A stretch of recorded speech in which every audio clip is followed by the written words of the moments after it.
नमस्कार, yes news महाराष्ट्रामध्ये आपल्या सर्वांचे स्वागत।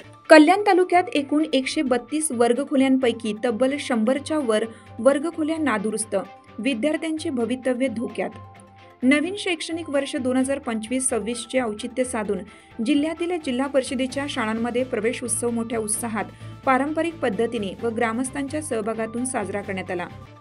परंतु देशाचा भावी नागरिक म्हणून घडवणाऱ्या शाळांची अवस्था काय, तर गळके टेरेस, वरपासून ते खालपर्यंत भिजलेल्या भिंती, फुटलेले पत्रे, छतांचे कोसळलेले प्लास्टर, गंजलेल्या खिडक्या, दरवाजे, उखडलेल्या लाद्या, शाळेमध्ये उगवलेली झाडे झुडपे, गवत, त्यामध्ये ठेवलेला लाकूड फाटा, पेंडा, शौचालयाच्या फुटलेल्या तुटलेल्या पायपा अशी भयानक विदारक परिस्थिती कल्याण तालुक्यात दिसून येत असेल तर मुरबाड, शहापूरची काय असेल याचा विचार न केलेला बरा। कल्याण तालुक्यातील म्हारळ, गोवेली, खडवली, मामनोली, गुरवली, खोनी, दहिसर आणि सोनारपाडा या 7 केंद्रांतर्गत एकूण 132 वर्गखोल्या आहेत। यामध्ये 2200 ते 2300 पर्यंत विद्यार्थी पटसंख्या आहे। यातील सुमारे 100च्या वर वर्गखोल्या नादुरुस्त आहेत। यामध्ये गुरवली केंद्रात असलेल्या निंबवली जिल्हा परिषद शाळेची अवस्था खूपच विदारक, भयावह, भयानक आहे। विशेष म्हणजे येथील 2-3 वर्षापूर्वी बांधलेल्या स्लॅबच्या शाळेत ठिबक सिंचन सुरू झालं आहे। छताचे प्लास्टर कोसळलेले दिसत आहे। भिंती खालपर्यंत ओल्या झाल्या आहेत। दुसऱ्या शाळेच्या भिंती समोरील भाग तुटलेला फुटलेला आहे। लाद्या उखडलेल्या आहेत। शौचालयाच्या पायपा फुटलेल्या तुटलेल्या दिसून येत आहेत। दरवाजे, खिडक्या सडलेले, गंजलेले आहेत। समोरच्या शाळेत झाडे झुडपे, गवत वाढलेलं आहे। यामध्ये लाकूड फाटा ठेवलेला आहे। एकूणच दिसणारे दृश्य विदारक आहे। यस न्यूज महाराष्ट्रासाठी संजय कांबळे, सहसंपादक, मुंबई। नमस्कार, यस न्यूज महाराष्ट्रामध्ये आपलं स्वागत आहे।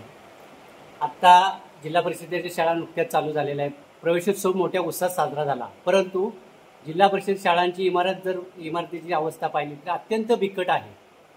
केवळ कल्याण तालुक्याचा विचार केला तर कल्याण तालुक्यामध्ये 132 वर्गखोल्या आहेत। त्यापैकी जवळ 100च्या वरती वर्गखोल्या ह्या नादुरुस्त आहेत आणि त्याच्यामुळे शाळेत जे शिकतात विद्यार्थी त्यांचे भवितव्य अत्यंत धोकादायक आहे। आपल्याबरोबर आज धर्मवीर चॅरिटेबल ट्रस्टचे अध्यक्ष, कल्याण तालुका अध्यक्ष किरण शेट केने आहेत। त्यांचं वैशिष्ट्य म्हणजे असं की जेव्हा त्यांच्या इथल्या निंबवली शाळेमध्ये शिक्षक नव्हते, एकच शिक्षक होते, तेव्हा त्यांनी पुढे येऊन 1-2 शिक्षक स्वतः त्यांना म्हणजे नेमणूक केली किंवा शिक्षण विभागाशी पत्रव्यवहार करून शिक्षक त्यांना दिले आणि त्यांचं मानधन स्वतःच्या खर्चातून जवळजवळ 80 ते 90 हजार रुपये मानधन त्यांनी स्वतःच्या खर्चातून दिलेलं आहे। म्हणजे आपल्या गावातली मुलं त्यांना चांगलं शिक्षण मिळावं, ते पुढे जावं, सब बच्चे पडे बडे हे जे म्हटलं जातं त्याचं अत्यंत त्यांनी चांगलं उदाहरण दिलेलं आहे। ते आपल्यासोबत आहेत, त्यांना आपण विचारूया की त्यांनी या संदर्भात किंवा त्यांच्या गावाच्या शाळांच्या संदर्भात त्यांनी काय प्रयत्न केलेले। सर बोला। मागच्या वर्षी आपल्या पूर्ण जिल्ह्याची परिस्थिती अशी आहे का शाळेमध्ये मुख्यतः शिक्षक नाही, 7 वर्ग आणि 1 ते 2 ते 3 शिक्षक असतात।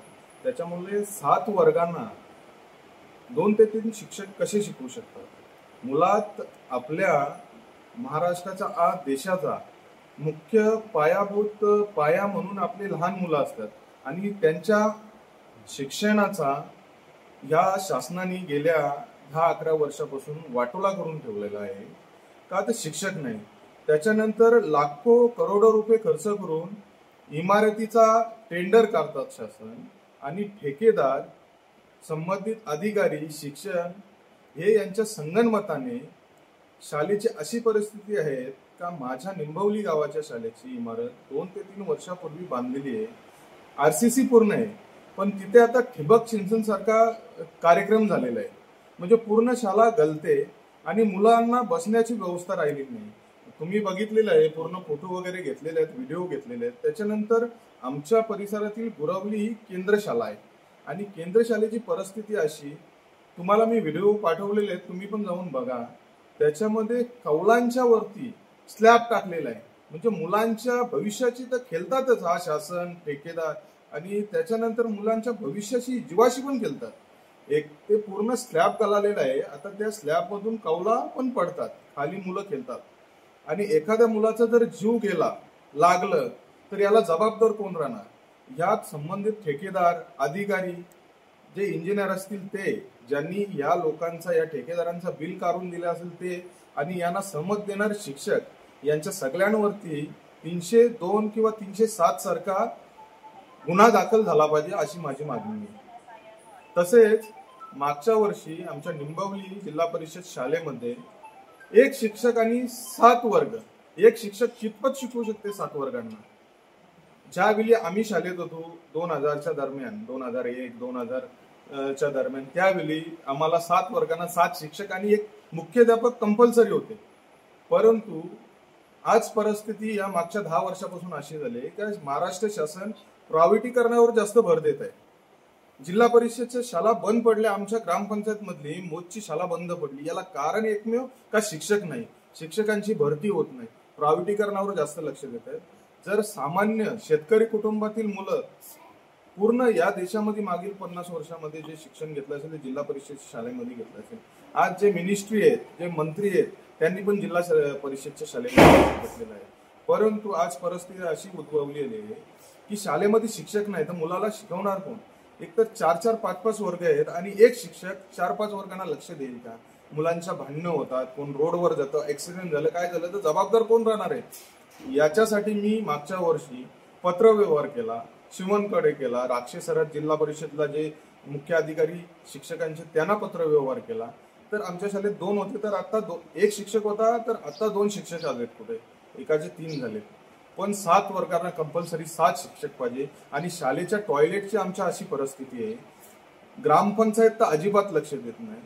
त्याच्यामध्ये पाणी नाही, शाळेमध्ये टॉयलेट नाही, लहान लहान मुलं आहेत, लहान मुली आहेत, त्या टॉयलेटला कुठे जातील?